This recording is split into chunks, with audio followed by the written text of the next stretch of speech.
शांति। ओम शांति। आज की तारीख है 18 मई 2020। साकार महावाक्य बाबा कहते, मीठे बच्चे, तुम फिर से अपने ठिकाने पर पहुंच गए। तुम फिर से अपने ठिकाने पर पहुंच गए। तुमने बाप द्वारा रचता और रचना को जान लिया है। तुमने बाप द्वारा रचता और रचना को जान लिया है, तो खुशी में रोमांच खड़े हो जाने चाहिए। तो खुशी में रोमांच खड़े हो जाने चाहिए। आपको एक ऐसी बात पता चल गई जिसके लिए आपने इतना इतना इंतजार किया, इतना भटके, इतनी पुकार की। आत्मा ने पुकारा ना, शरीर ने तो नहीं पुकारा। आप सोचेंगे जब से ये शरीर लिया तब से तो इतना नहीं पुकारा है, माना बचपन से कोई इतनी भक्ति पूजा पाठ नहीं किया है, तो ऐसा एहसास नहीं होता। लेकिन जब भी कोई तकलीफ होती है तो भगवान ही क्यों याद आता है। तो आत्मा में ये बात फिक्स है कि उसको याद परमात्मा की ही आती है। तो इतना ढूंढने के बाद जो मिला हो आपको, और जहां आपको पहुंचना था, जहां से आपका प्रोसेस स्टार्ट होना था, वहां आप पहुंच गए।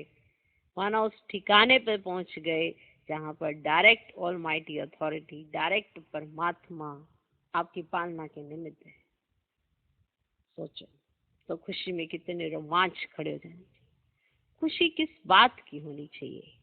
हम कहते हैं हम खुश हैं, किस बात से खुश हैं? कोई तो पॉइंट होगा ना आपके जीवन का जो आपको खुश करके जाता हो। जैसे दुखी होने के भी कई कारण हैं, तो खुश होने के भी कोई कारण होते हैं। माना आप जिसको ढूंढ रहे थे उसने आपको ढूंढा, अपने पास बिठाया, आपको संवारा, आपको सजाया, आपको निखारा। फिर हम कई बार पुरुषार्थी जीवन को देखकर ऐसा समझ लेते हैं, हम क्या करें, हमसे ये नहीं होता, हमसे वो नहीं होता। लेकिन आपको जो मिला है, क्या उसका टेस्ट याद नहीं आता? हम सिर्फ अपनी कमी कमजोरियों की वजह से वो भूल जाते हैं कि मिला कौन है, जिसको इतने समय से ढूंढा, आधा कलब ढूंढने में लगाया, और जब लास्ट में मिला तो साइंस ने भी बड़ा अच्छा अपना रूप दिखाया, माया ने भी बड़ा अच्छा अपना रूप दिखाया, बहुत अच्छा फॉर्म दिखाया। तो हमें लगा कि हमें इधर चलना चाहिए या इधर चलना चाहिए। पर ये चॉइस कहाँ से आई? आप तो एक ही रास्ते के लिए निकले थे। आपकी चॉइसें कहाँ से आ गई कि आपको इधर चलना चाहिए या इधर चलना चाहिए? जब तक माया ने आर्टिफिशियल कुछ नहीं दिखाया था, तब तक आपको एक ही बात पता थी, हमें उससे मिलना है, उस परम पिता परमात्मा से मिलना है, उसी ठिकाने तक पहुंचना है। माना ये हर एक आत्मा की चॉइस है। आपको आज महसूस नहीं हो रहा है, लेकिन दुख में फिर उसको याद क्यों करते हो? अगर आत्मा में ये पॉइंट क्लियर नहीं है, फिर दुखी होने पर उसको क्यों याद करते हैं? माना उसने इतना सुख दिया, इतना सुख दिया, अगर हल्का सा भी दुख आता है तो परमात्मा ही याद आता है, उसी की याद आती है। तो बताओ क्यों? तो हम अभी एक ऐसे ठिकाने पर पहुंच गए हैं और हमने अभी जान लिया, पहचान लिया, समझ लिया, तो खुशी में तो तुम्हारे रोमांच खड़े हो जाने चाहिए। माना खुशी इतनी कि इस जीवन में अगर कोई भी छोटी मोटी बातें होती है ना, उसको आप हवा में उड़ा सकते हो। खुशी इतनी है आपको अपने जीवन की। जिसको अपने इस जीवन से प्यार हो गया, कब? ब्राह्मण बनने के बाद। जिसको ब्राह्मण बनने के बाद समझ में आया जीवन जीना क्या होता है, तो उसके खुशी में रोमांच खड़े होते हैं। तो हम अपने आप से जरूर पूछें, क्या हमने समझ लिया है कि हमें जीवन कैसा मिला है? हमें कौन सा ठिकाना मिला है? हम किसकी पुकार में थे? कौन सा ठिकाना चाहते थे? तो क्या वो ठिकाना मिल गया है? तो अपने आप को देखें, सोचें अपने बारे में और अपने अंदर जाके जरूर देखें क्या चाहिए था। धन दौलत महल माड़ियां क्या चाहिए था? ये सब कुछ तो आज सबको ऐसे ही मिल जाएगा, लेकिन वो सच्चा सुख, वो आंतरिक खुशी, वो अतीन्द्रिय सुख, वो इन कर्मेंद्रियों पर राज्य, वो चाहिए था। वो चाहिए था, वो परम पिता परमात्मा चाहिए था, जिसके लिए इतनी आपने तपस्या भी की होगी, कभी ढूंढा भी होगा, कभी कुछ किया होगा, कभी व्रत नेम नियम सब किए होंगे उससे मिलने के लिए। तो अभी आप उसी ठिकाने पर पहुंच गए। तो बाबा कहते मीठे बच्चे, तुम फिर से का अर्थ ये होता है कि आप कल्प में दोबारा से आए हो, और ये कल्प कल्प की नूंद है। लेकिन अगर आपको ये याद आ जाए कि हम फिर से आए हैं, माना सत्युग जब आया था आपने फिर से पोजीशन पाई थी, और आज जब संगम है तो आपको फिर से ये बात समझ में आई है और फिर से अपने ठिकाने पर पहुंच गए हो। और जब कोई ठिकाने पर पहुंच जाता है कितना सुकून मिलता है उसको, तो वो सुकून देखो अपने अंदर। तुम फिर से अपने ठिकाने पर पहुंच गए हो। तुमने बाप द्वारा माना हमें नहीं पता था रचता कौन, रचना कौन, उसका आदि क्या, मध्य क्या, अंत क्या, लेकिन बाबा आया, बाबा ने सुनाया, समझाया और हमें समझ में आया। जब हमें समझ में आया तो हमारे खुशी में रोमांच खड़े हो जाने चाहिए। माना भगवान हमारे चेहरे पर वो खुशी देखना चाहते हैं जो इस दुनिया से परे की हो। वो है आंतरिक खुशी, वो है अतीन्द्रिय सुख। उसकी अनुभूति आत्मा को बीच बीच में कभी होती भी है, ऐसा नहीं कभी हुई नहीं है, होती है, पर फिर भूल जाती है। और उसी खुशी को याद कराने के लिए बीच बीच में बाबा तरह तरह से युक्तियां रच के याद कराते हैं कि तुमने बाप द्वारा रचता और रचना को जान लिया है। तो खुशी में रोमांच खड़े हो जाने चाहिए। जैसे किसी को अचानक से कोई ऐसी लॉटरी मिल जाती है तो उसके रोमांच खड़े हो जाते हैं, ऐसे तुम्हारे खुशी में रोमांच खड़े हो जाने चाहिए। आज का प्रश्न, इस समय बाप तुम बच्चों का श्रृंगार क्यों कर रहे हैं? ना श्रृंगार, जबकि मालूम है कि अभी करो तो अभी थोड़ी देर में बिगाड़ देते हैं। अभी कुछ अच्छा अच्छा सुनाओ और खुश करो, फिर थोड़ी देर में उदास हो जाते हैं। लेकिन क्यों कर रहे हैं वो आपका श्रृंगार? क्यों? इस समय बाप तुम बच्चों का श्रृंगार क्यों कर रहे हैं? उत्तर, क्योंकि अभी हमें सज धज कर विष्णुपुरी में जाना है। क्योंकि अभी हमें सज धज कर विष्णुपुरी में जाना है। विष्णुपुरी माना ससुर घर। पियर घर से उसको सब कुछ मिलता है। कहाँ जाने के लिए? ससुर घर। और वहां पियर घर में उसे पढ़ाया लिखाया और समझदार बनाया जाता है।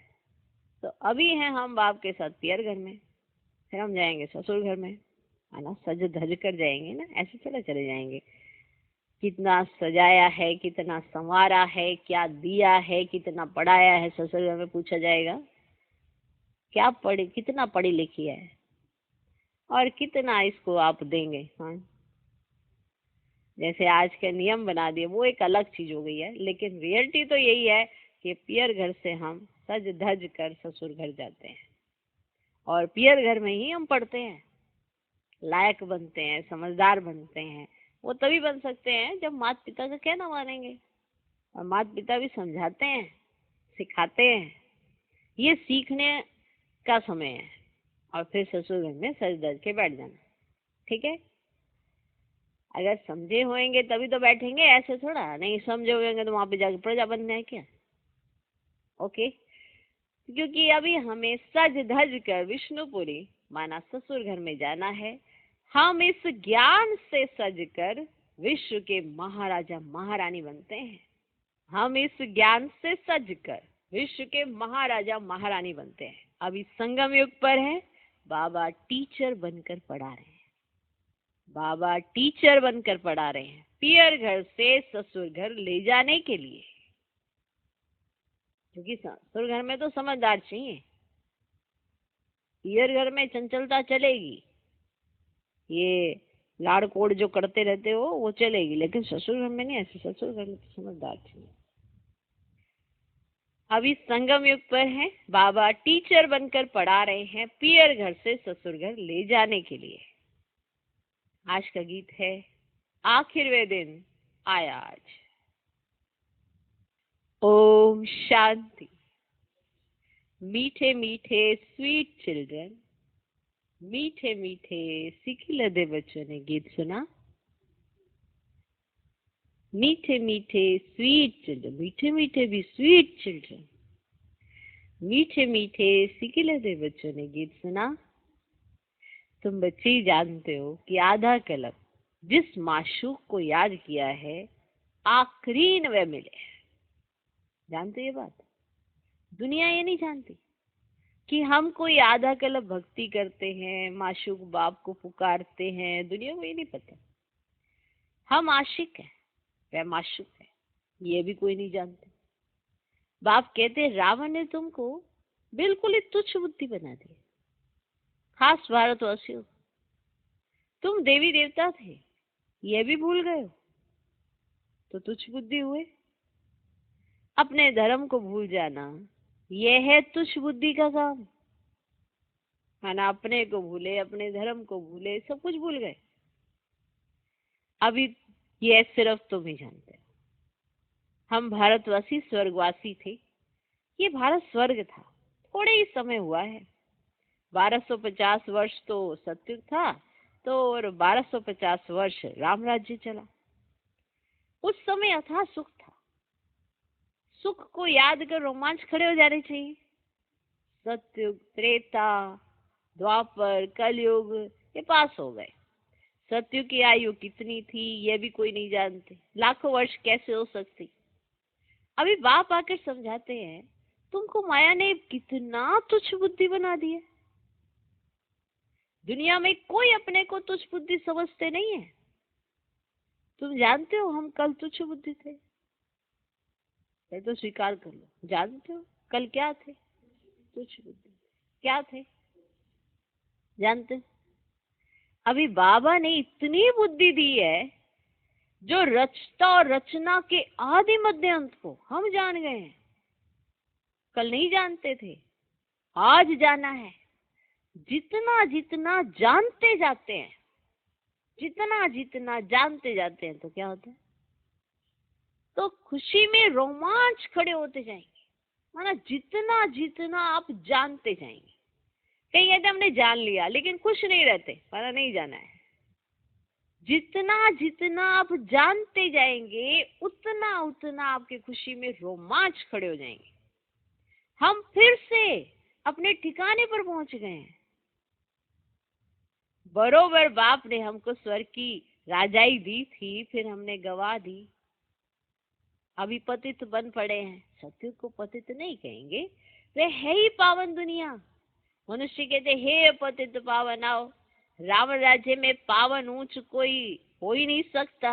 ऊंच से ऊंच बाप के बच्चे बने तो ऊंच भी बने।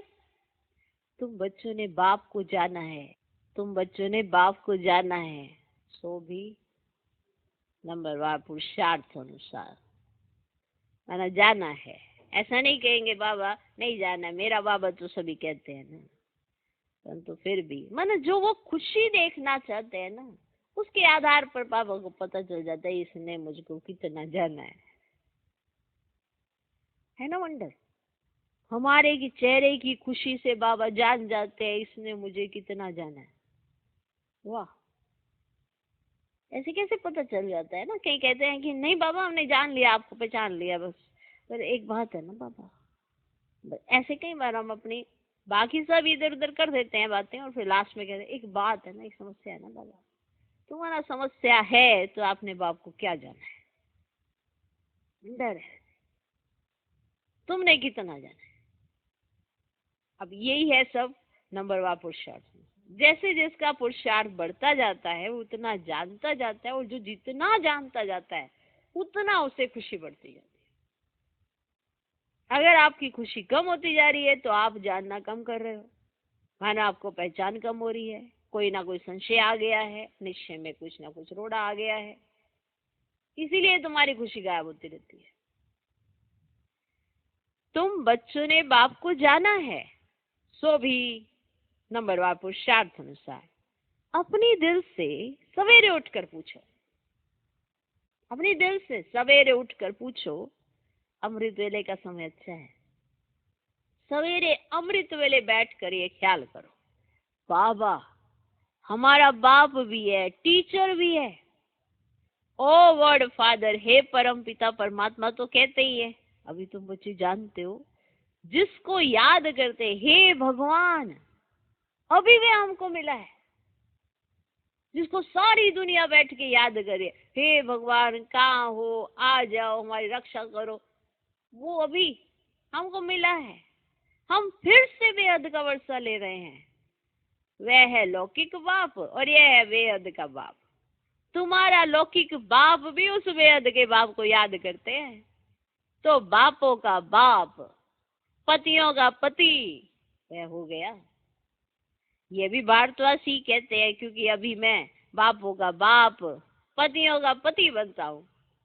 अभी मैं तुम्हारा बाप भी हूँ, तुम बच्चे बने हो, बाबा बाबा कहते रहते हो। अभी फिर तुमको विष्णुपुरी ससुर घर ले जाता हूँ। ये है तुम्हारे बाप का घर। फिर ससुर घर जाएंगे। बच्चे जानते हैं हमको बहुत अच्छा श्रृंगार आ जाता है, मैंने बाबा रोज गुणों से संगारते हैं, रोज ज्ञान रतन देते हैं, बहुत अच्छा श्रृंगार आ जाता है। अभी तुम पियर घर में हो ना, अभी तुम पियर घर में हो ना, तुमको पढ़ाया भी जाता है, क्योंकि पियर घर में पढ़ाया जाता है ना, बच्ची को लायक बनाया जाता है। अभी तुम पियर घर में हो ना, तुमको पढ़ाया भी जाता है। तुम इस ज्ञान से सज कर फिर विश्व के महाराजा महारानी बनते हो। तुम यहाँ आए हो ही विश्व का मालिक बनने। क्या बनने? विश्व का मालिक बनने। तुम भारतवासी ही विश्व के मालिक थे जबकि सतयुग था। अभी तुम ऐसे नहीं कहेंगे कि हम विश्व के मालिक है। अभी तुम जानते हो ना कि भारत के मालिक कलयुगी है, हम तो संगम युगी हैं। फिर हम सतयुग में सारे विश्व के मालिक बनेंगे। ये बातें तुम बच्चों की बुद्धि में आनी चाहिए। जानते हो विश्व की बादशाही देने वाला बाप आया है।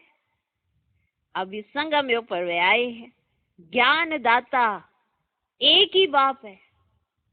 बाप के सिवाय किसी भी मनुष्य को ज्ञानदाता नहीं कहेंगे, क्योंकि बाप के पास ऐसा ज्ञान है जिससे सारे विश्व की सदगति होती है। ऐसा ज्ञान है बाप के पास जिससे सारे विश्व की सदगति होती है। तत्वों सहित सबकी सदगति हो जाती है। मनुष्यों के पास सदगति का ज्ञान है ही नहीं। एक भगवान ही है जो सबकी सदगति करते हैं। मनुष्य की तो करते ही है, तत्वों की भी करते हैं। इस समय सारी दुनिया तत्वों सहित तमोप्रधान है। माना पांचों तत्व तमोप्रधान, मनुष्य तमोप्रधान, हर एक चीज तमोप्रधान है। इसमें रहने वाले भी तमोप्रधान है। नई दुनिया है ही सतयुग, उसमें रहने वाले भी देवता थे। फिर रावण ने जीत लिया, अब फिर बाप आया हुआ है। तुम बच्चे कहते हो हम जाते हैं बाप दादा के पास। बाप हमको दादा द्वारा स्वर्ग की बादशाही का वर्षा देते हैं। बाप तो स्वर्ग की बादशाही देंगे और क्या देंगे, और क्या देंगे। तुम बच्चों को ये सब बुद्धि में आना चाहिए। माना ये सब बातें आप बच्चों की बुद्धि में आनी चाहिए ना। परंतु माया भुला देती है, स्थायी खुशी रहने नहीं देती है। जो अच्छी रीति पढ़ेंगे पढ़ाएंगे वही उच्च पद पाएंगे। गाया भी जाता है सेकंड में जीवन मुक्ति। पहचानना एक ही बार चाहिए ना।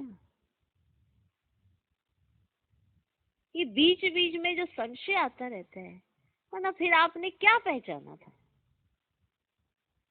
आपको निश्चय नहीं हुआ। भगवान बैठा हुआ है। ये तो हमारी भूलों की वजह से ऐसा हो रहा है।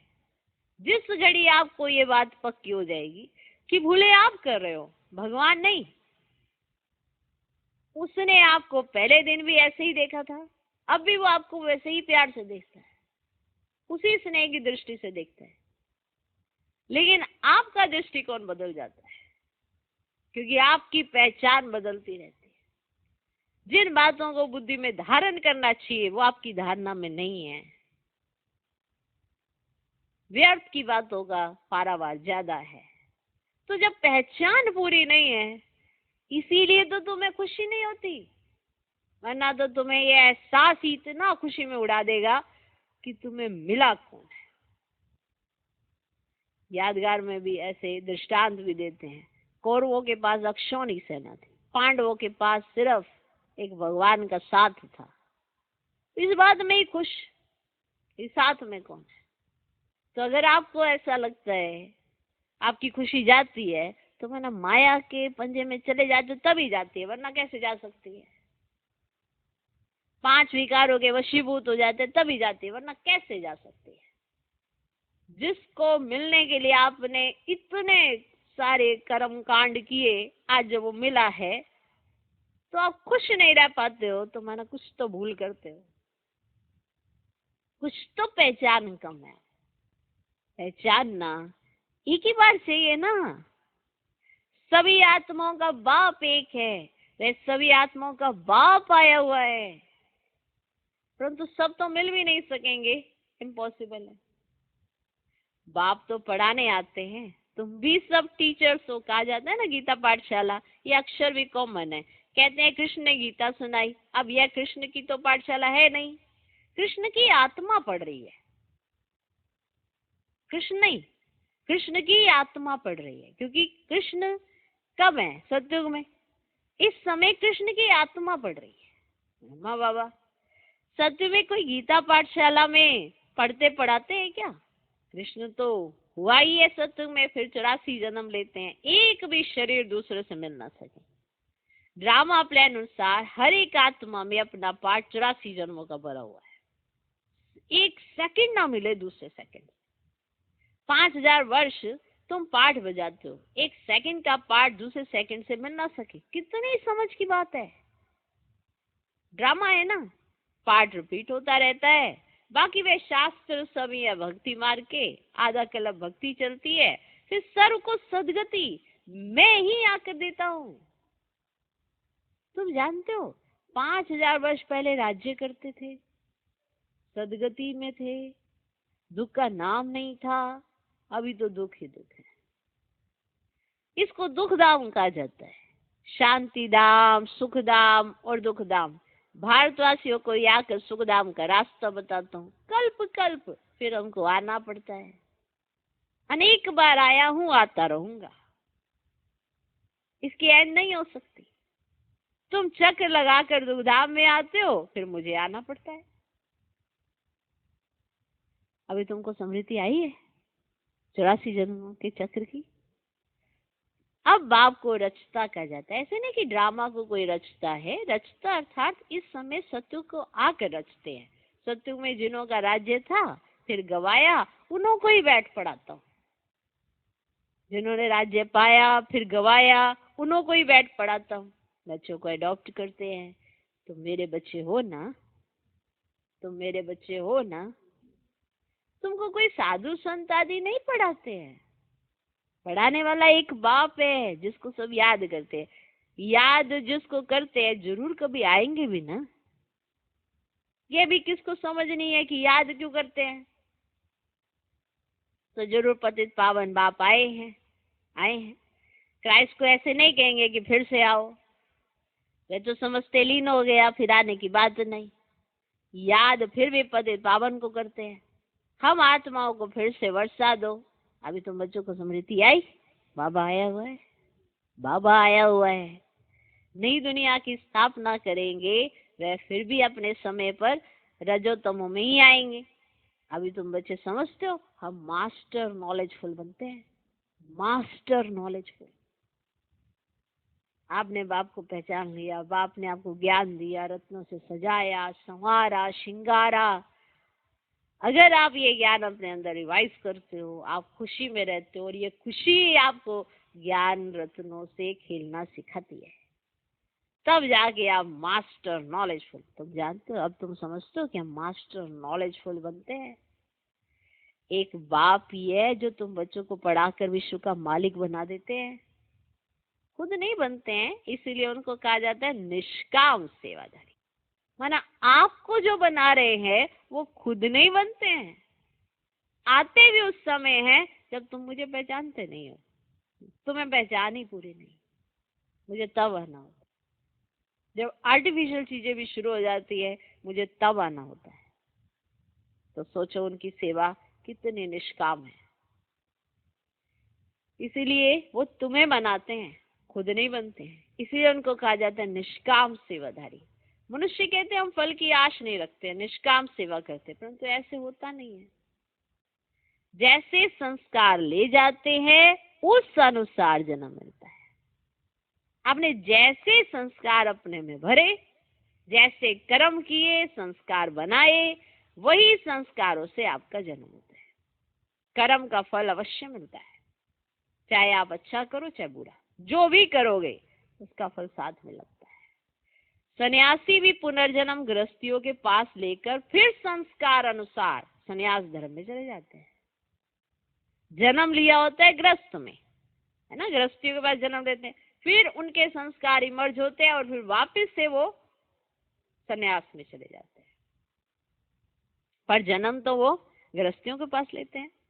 तो जैसे बाबा लड़ाई वालों का भी मिसाल देते हैं, कहते हैं गीता में लिखा हुआ है जो युद्ध के मैदान में मरेगा वह स्वर्ग में जाएगा, परंतु स्वर्ग का भी समय चाहिए ना। अब नरक में मरेगा, शरीर छोड़ेगा तो जन्म भी नरक में होगा, तो स्वर्ग का भी तो समय चाहिए ना। वो युद्ध कौन सा जिससे अगला जन्म आपका स्वर्ग में हो। अब कहते हैं गीता में लिखा हुआ है जो युद्ध के मैदान में मरेगा वह स्वर्ग में जाएगा, परंतु स्वर्ग का भी समय चाहिए ना। स्वर्ग तो लाखों वर्ष कह देते हैं। अब तुम जानते हो बाप क्या समझाते हैं, गीता में क्या लिख दिया है। कहते हैं भगवान उवाच मैं सर्वव्यापी हूँ, कहते ऐसा लिखा है गीता में। बाप कहते हैं मैं अपने को ऐसी गाली कैसे दूंगा कि मैं सर्वव्यापी हूँ, कुत्ते बिल्ली सब में हूँ, मुझे तो ज्ञान सागर कहते हो, मैं अपने को फिर ये कैसे कहूंगा, कितना झूठ है। ज्ञान तो कोई में है नहीं। सन्यासियों आदि का मान कितना है क्योंकि पवित्र है। सत्युग में गुरु तो कोई होता नहीं। यहाँ तो स्त्री को कहते तुम्हारा पति गुरु ईश्वर है, दूसरा कोई गुरु नहीं करना। स्त्री के लिए ये कह देते कि तुम्हारा पति ही तुम्हारा गुरु और ईश्वर है और दूसरा गुरु नहीं करना। वह तो तब समझाया जाता था जब भक्ति भी सतो प्रधान थी, तब थी वो धारणाएं। जब भक्ति भी सतो प्रधान थी, सत्युग में तो गुरु था ही नहीं। भक्ति की शुरुआत में भी गुरु होते नहीं, पति सब कुछ है। जब भक्ति की शुरुआत होती है तब भी कोई गुरु नहीं होते, उस समय पति सब कुछ है। इन सब बातों को अब तुम समझते हो। इसका क्या अर्थ है कि उस समय सत्व प्रधानता थी, माना भक्ति की भी सत्व प्रधानता थी, इसलिए जो कहा जाता था उसकी धारणा होती थी, जो समझा जाता था उसमें रहा जाता था। ऐसे नहीं अब पियर घर में समझाया जाता था कि बेटी तुम्हें जाके उनका घर स्वर्ग बनाना है। अब स्वर्ग होता तो नहीं ना, लेकिन वहां पे तुम्हारी वजह से कलह कलेश नहीं होना चाहिए, ये धारणा तुम्हारी होनी चाहिए कि तुम नहीं ऐसी बनोगी कि जिसकी वजह से कलह कलेश हो, कि तुम इस घर से उस घर में जा रही हो तो तुम्हारी वजह से नहीं होना चाहिए। तब कहा जाता था, जब भक्ति सत्व प्रधान थी तो ये कहा जाता कि तुम्हारा पति ही तुम्हारा सब कुछ है। तो वो धारणा भी स्त्री करती थी। भक्ति सत्व प्रधान थी तो पति के अंदर भी वैसी धारणाएं थी, पत्नी के अंदर भी वैसी धारणाएं थी, सब कुछ श्रेष्ठ था। धीरे धीरे करते करते भक्ति भी तमो प्रधान हुई और आज देख ले। तो इन सब बातों को अब तुम समझते हो, कि समझ गए हो कि इसका अर्थ क्या है। माना आज नहीं लगाया जा सकता ऐसे कि पति तुम्हारा सब कुछ है, क्योंकि इस समय सब क्या है, तमो प्रधान। तो ये सब बातों को अब तुम समझते हो। कई मनुष्य तो ब्रह्मा कुमार कुमारियों का नाम सुनकर ही डर जाते हैं, क्योंकि समझते हैं ये भाई बहन बनाते हैं। अरे प्रजापिता ब्रह्मा का बच्चा बनना तो अच्छा है ना, बी के ही स्वर्ग का वर्षा लेते हैं। अभी तुम ले रहे हो, तुम बीके बने हो, दोनों कहते हैं हम भाई बहन हैं। शरीर का भान, विकार की बांस निकल जाती है। हम एक बाप के बच्चे भाई बहन विकार में कैसे जा सकते हैं? ये तो महान पाप है। ये पवित्र रहने की युक्ति ड्रामा में है। सन्यासियों का है निवृत्ति मार्ग, तुम हो प्रवृत्ति मार्ग वाले। अब तुम्हें इस छीछी दुनिया की रस्म रिवाज को छोड़कर इस दुनिया को ही भूल जाना है। ये जो छीछी दुनिया हो गई है, इसकी जो रस्मों रिवाजें हैं, इसको भूलकर बुद्धि से इस दुनिया को ही भूल जाना है। तुम स्वर्ग के मालिक थे, फिर रावण ने कितना छीछी बनाया है, ये भी बाबा ने समझाया है। कोई कहे हम कैसे माने कि हमने 84 जन्म लिए हैं। 84 जन्म लिए हैं ये तो हम अच्छा कहते हैं ना। 84 जन्म नहीं लिया तो ठहरेगा ही नहीं। समझा जाता है ये देवी देवता धर्म का नहीं है, स्वर्ग में आ नहीं सकेगा। अगर आपने 84 जन्म नहीं लिए हैं तो आप ज्ञान में ठहर नहीं सकते, तो आप पुरुषार्थ की पटरी पे भी नहीं आएंगे। और अगर आ गए हैं तो माना आपने इतने जन्म लिए हैं, तभी आपको पुरुषार्थ करना सहज लगता है। और जिसने 84 जन्म लिए हैं उसको पुरुषार्थ कठिन नहीं लगता है, बहुत सहज लगता है। कुछ ऐसी माना जिसे कहते हैं ना लक्षण होते हैं, जिसकी वजह से पता चल जाता है कि इन्होंने 84 जन्म लिए हैं। बाकी फिर बात आ जाती है पोजीशंस की, वो अलग बात होती है। 84 जन्म नहीं लिया तो ठहरेंगे ही नहीं। देखो दिन प्रतिदिन हर एक बात की समझ आपको आती जाती है, ऐसा नहीं बाबा ने समझाया नहीं है, लेकिन अगर आती जाती है उसका अर्थ ये कि आपकी बुद्धि सोचने के लिए अब कार्य करना शुरू हुई।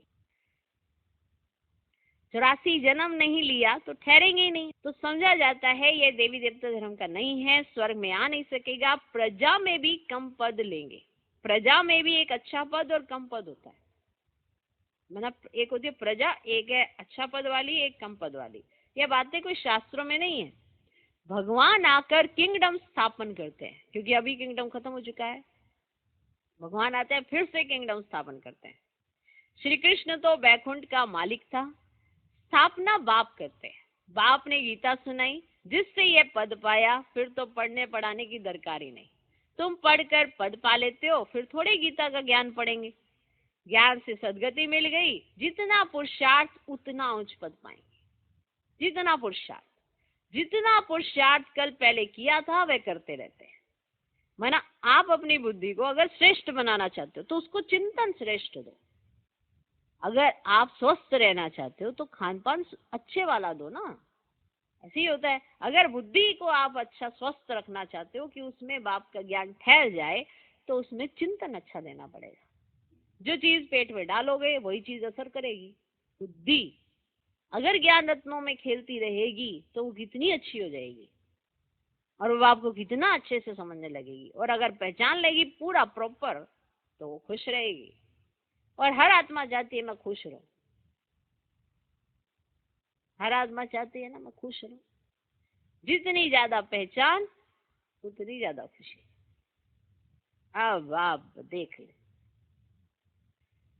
ज्ञान से सदगति मिल गई, जितना पुरुषार्थ उतना उच्च पद पाएंगे। जितना पुरुषार्थ कल पहले किया था वह करते रहते। साक्षियों देखना है ना, अपने आप को भी साक्षियों को देखना होता है कि किस तरह का आप पुरुषार्थ करते हो। आत्मा कैसे आपका चिंतन है, कैसा आपका विचार है, साक्षी होकर देखना है। टीचर को भी देखना है, इसने हमको पढ़ाया है, हमको इनसे भी होशियार होना है।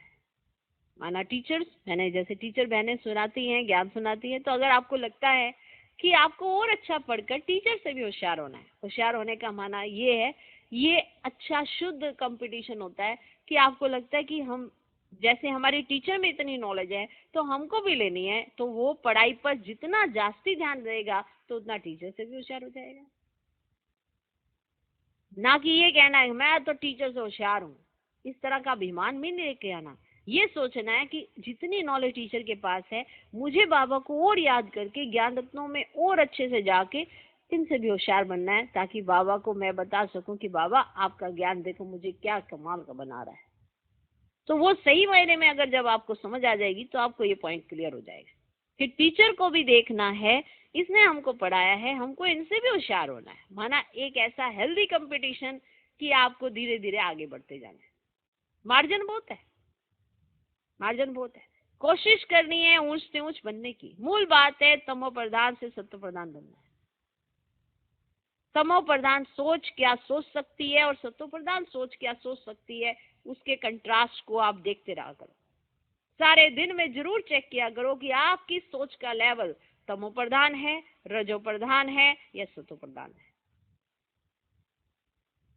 क्योंकि मूल बात है आपका तमो प्रधान से सत्व प्रधान होना।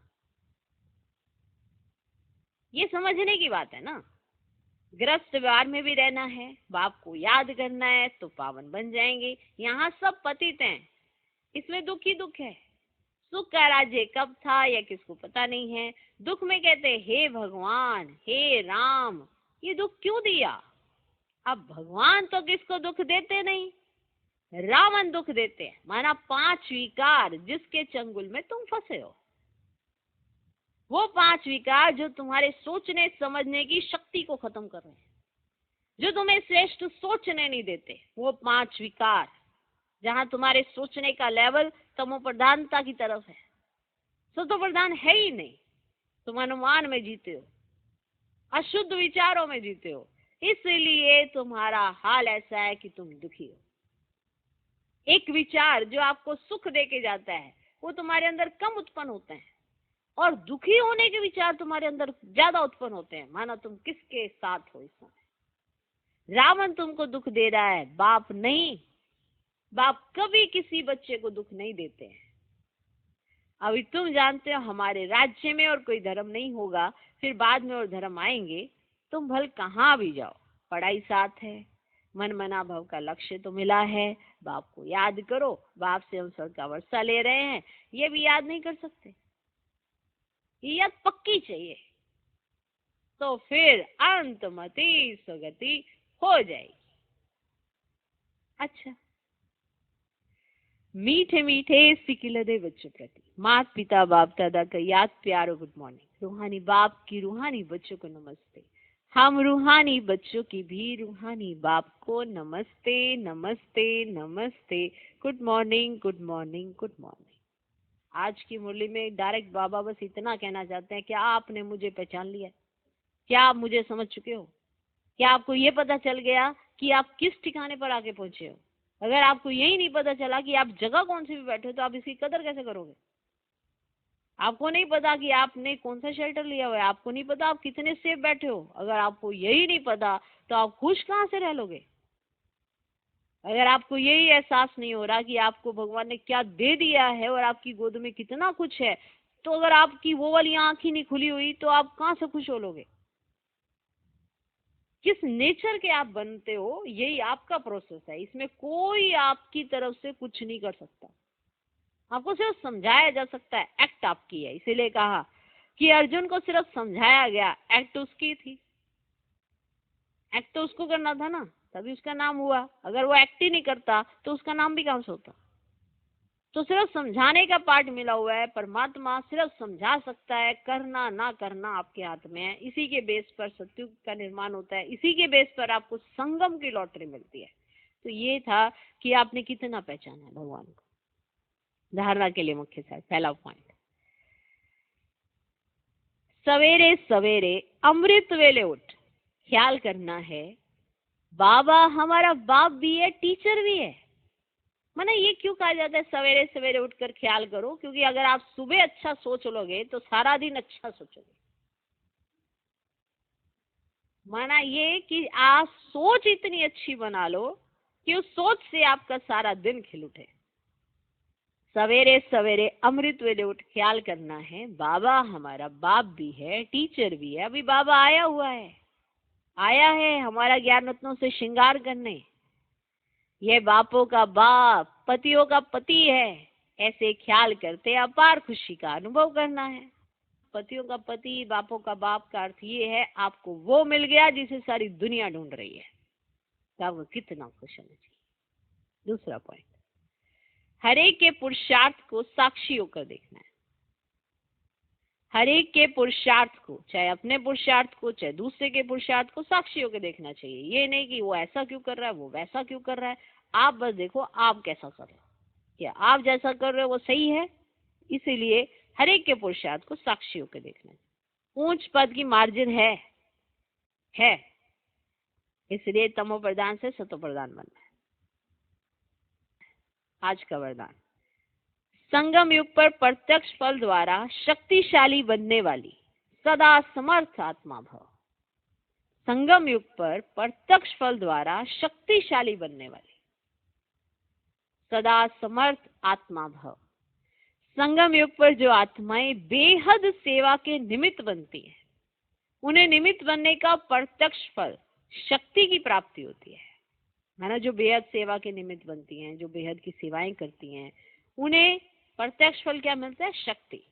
यह प्रत्यक्ष फल ही श्रेष्ठ युग का फल है। ऐसा फल खाने वाली शक्तिशाली आत्मा किसी भी परिस्थिति के ऊपर सहज ही विजय पा लेते हैं। वह समर्थ बाप के साथ होने के कारण व्यर्थ से सहज मुक्त हो जाती है। जहरीले सांप समान परिस्थिति पर भी उनकी विजय हो जाती है। इसी यादगार में दिखाते हैं कि श्री कृष्ण ने सर्प के सिर पर डांस किया। माना भले कितनी भी बड़ी परिस्थितियां हो, वो डांस ही करते रहते हैं। माना वो इतने खुश होते हैं कि उन्हें परिस्थितियां भी परिस्थितियां नहीं लगती, और स्वस्थिति बहुत रोचक लगती है, बहुत अच्छी होती है, वंडरफुल होती है, इसलिए वो डांस कर पाते हैं। आज का स्लोगन, पास विद ऑनर बनकर पास्ट को पास करो।